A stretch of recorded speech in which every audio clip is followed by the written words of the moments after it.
जब वृद्धा आश्रम जाने की आड़ में दादी ने निहारिका की शादी प्रथम से कराने के लिए सबको राजी कर ली।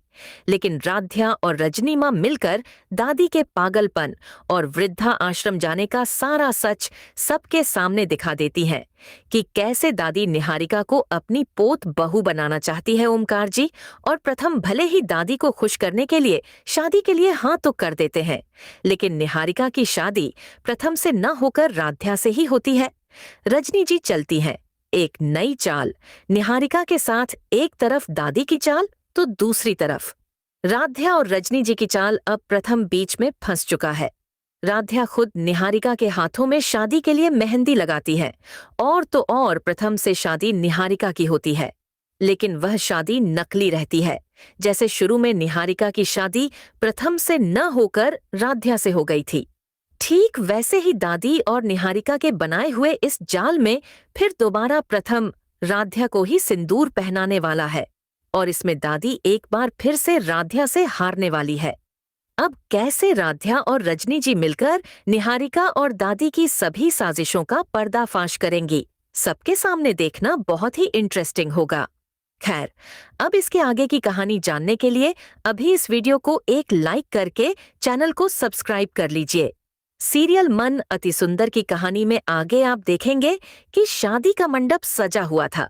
शहनाइयों की आवाज माहौल को खुशनुमा बनाने की कोशिश कर रही थी, लेकिन हवा में एक अजीब सी बेचैनी तैर रही थी।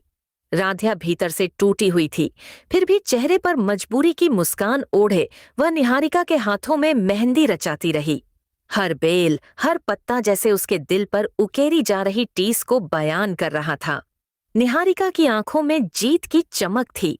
वह धीमी आवाज में बोली, देखा राध्या, आखिरकार दादी की चली। आज प्रथम मेरा होने वाला है। राध्या ने नजरें झुका लीं, लेकिन उसकी उंगलियां जरा भी नहीं कांपी। हाँ, आज सब साफ हो जाएगा, उसने बस इतना कहा। उधर दादी व्हील चेयर पर बैठी सब पर नजर रखे थीं। कभी पागलपन का अभिनय, कभी रोने का नाटक, सब कुछ परफेक्ट। ओमकार जी का दिल बार बार पसीज रहा था। उन्हें लग रहा था कि शायद सच में दादी टूट चुकी हैं। शादी की रस्में शुरू हुईं। पंडित मंत्र पढ़ने लगे। ठीक उसी वक्त रजनी जी चुपचाप पीछे से मंडप के पास आईं। उनके हाथ में कुछ कागजात और एक छोटा सा रिकॉर्डर था। उनकी आंखों में डर नहीं, सिर्फ सच्चाई का भरोसा था। जयमाला हुई, सबने तालियां बजाईं।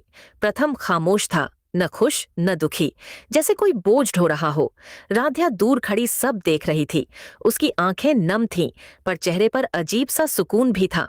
अब आया सिंदूर का पल। पंडित ने कहा, दूल्हा सिंदूर उठाए। प्रथम ने हाथ बढ़ाया। तभी रजनी जी की आवाज गूंजी, एक मिनट, ये शादी पूरी होने से पहले एक सच्चाई जानना जरूरी है। सारा मंडप सन्न रह गया। दादी चौंक गईं। अरे बहू, ये क्या तमाशा है? रजनी जी ने रिकॉर्डर ऑन किया। दादी और निहारिका की वही पुरानी बातचीत, वृद्धा आश्रम का नाटक, पागलपन की प्लानिंग और निहारिका को पोत बहू बनाने की जिद, सब कुछ साफ साफ सुनाई देने लगा। ओमकार जी के हाथ कांपने लगे। माँ, ये सब क्या है? उनकी आवाज भर्रा गई। निहारिका घबरा गई। ये झूठ है, ये सब झूठ है। तभी राध्या आगे बढ़ी। उसने शांत आवाज में कहा, ये शादी भी उतनी ही झूठी है जितना आप सबका नाटक। ये नकली मंडप, नकली रस्में, सब कुछ। पंडित ने सिर हिलाया। जी हाँ, ये विवाह वैध नहीं है, कागजात पूरे नहीं हैं। दादी की आंखों से पर्दा हट चुका था। उनका अभिनय टूटने लगा। मैं तो बस परिवार के लिए। लेकिन अब कोई सुनने को तैयार नहीं था। प्रथम ने थाली से सिंदूर उठाया और सबके सामने राध्या की मांग में भर दिया। मेरी पत्नी राध्या है, थी और रहेगी, उसने दृढ़ स्वर में कहा। निहारिका फूट फूट कर रो पड़ी। दादी की हार साफ दिखाई दे रही थी। ओमकार जी ने भारी मन से कहा, आज सच जीत गया और झूठ हार गया। राध्या की आंखों से आंसू बह निकले। इस बार दर्द के नहीं, इंसाफ के। आगे मन अति सुंदर में आप देखेंगे, दादी के पागलपन का अंत होगा या एक नई साजिश की शुरुआत। क्या निहारिका सच स्वीकार कर पाएगी या बदले की आग और भड़केगी? और राध्या प्रथम का रिश्ता इस तूफान के बाद और मजबूत होगा या नई परीक्षा उनका इंतजार कर रही है? मंडप में छाया सन्नाटा अब धीरे धीरे फुसफुसाहट में बदलने लगा था। राध्या की मांग में भरा सिंदूर अभी भी सबकी आंखों के सामने था। वो सिंदूर जिसने हर झूठ पर मुहर लगा दी थी। निहारिका बदहवास सी खड़ी थी।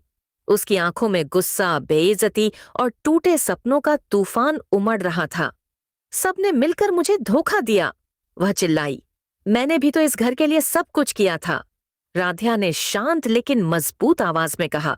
निहारिका, प्यार हक से मिलता है, साजिश से नहीं।